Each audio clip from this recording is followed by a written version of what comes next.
Avatar: Frontiers of Pandora has been on our radar for some time, but it wasn't until this year's Ubisoft Forward that we got a clear idea of what kind of a game it is. Despite being developed by Massive Entertainment, the studio behind the Division games, Frontiers of Pandora clearly has a lot of Far Cry DNA. Here are 11 things that we noticed or have questions about in the most recent trailers. First off, let's set the stage. You play as a Na'vi who is abducted by the RDA and raised in human customs, but also trained to fight with human technology. That explains the gun-wielding Na'vi. This messed up project was the brainchild of this guy, John Mercer, who looks to be the big bad. The goal here was to make these Na'vi child soldiers fight their own kind, but before that could happen, the events of the first film took place and the RDA was forced to evacuate. On the way out, Mercer orders you and the other Na'vi children killed, but luckily, somebody put you in Cryosleep instead. That raises a question though, who put you in Cryosleep, and what happened to the other kids? These are good questions that'll undoubtedly be answered in time, but based on the number of fingers your savior has, they're a genetically engineered avatar, not a native Na'vi. That suggests that not all the human characters in the game are necessarily bad, but will they actually be any help in your liberation of Pandora? We'll have to wait and see.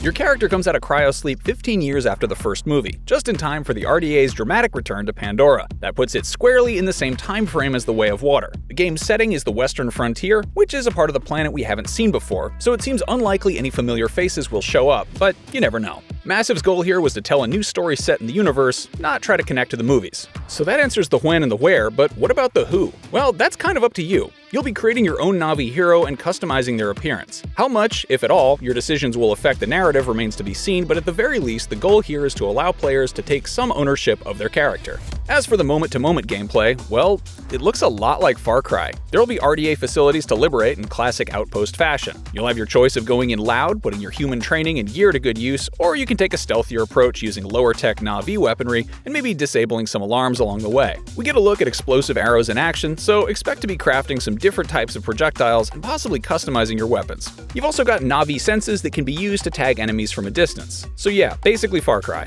One way Avatar will deviate from Ubisoft's other open-world shooter series is that your Na'vi biology has you almost twice the size of your human foes, which doesn't really seem like a fair fight, unless of course they're outfitted with amp suits, which a lot of them are. Even then, you'll be able to rip enemies out of those, but something tells us that's not going to be possible right away. We get a brief glimpse of a skill tree, and it seems like you're using your neural queue to commune with Eywa and relive memories of the warrior. In other words, you can shove your alien ponytail into a magic plant and unlock some sick takedowns. Never has a skill tree been quite so literal. In a good open world, the main character is the world itself, and Frontiers of Pandora looks like it understood the assignment. The key thing here, to set it apart from every other open world, is the verticality. There are floating mountains and massive trees and giant plants that'll launch you into the air, and getting around will have you relying heavily on your Ecron, or Banshee. How that relationship actually affects gameplay seems like it'll really determine whether or not this experience feels unique. Like Jake Sully, you'll be undergoing the rite of passage of your first flight, which entails taming one of these kick-ass space pterodactyls so it'll be your best friend. It looks like you'll be able to feed and customize it, which is reminiscent of horses in Red Dead Redemption 2 or Breath of the Wild. But Ecron can fly.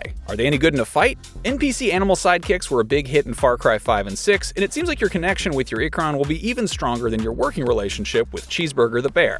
Again, Frontiers of Pandora has a lot of familiar Ubisoft DNA. The Econ Flight reminded us a bit of the VR game Eagle Flight, and there's been plenty of bird's-eye view stuff in the Assassin's Creed games. But true to the source material, forming a bond with your Ecron will be integral to the experience. Far Cry has had rideable animals and it's had aerial combat, but this looks like the best of both worlds. And, of course you can ride the dire horses, but they can't fly. Expect to see plenty of other wildlife, not all of it so friendly. Then again, the enemy of your enemy is your friend, so we might get eaten by a Thanator or mauled by viper wolves, but they might also help us do some eco-terrorism to the colonizers. Can you ride a Thanator? Well, if you can't wear an amp suit, you better be able to ride a frickin' Thanator, or I want a refund. Anyway, the last Avatar movie showed us the life of nautical Na'vi, but aside from a brief glimpse of swimming, it doesn't seem like Frontiers of Pandora will have too much water. That's fine, as it clearly has sky-high ambitions. The overview trailer calls out 3 biomes: the Kinglor Forest, which should be somewhat familiar to anyone who's seen the movie, the grasslands of the upper plains, and the Clouded Forest, where nothing is as it seems, whatever that means. From what we've seen, Frontiers of Pandora looks like something old, something new, something borrowed, and something blue, but for anybody impatient for the next Avatar movie or the next Far Cry game, it definitely looks like it'll hold them over.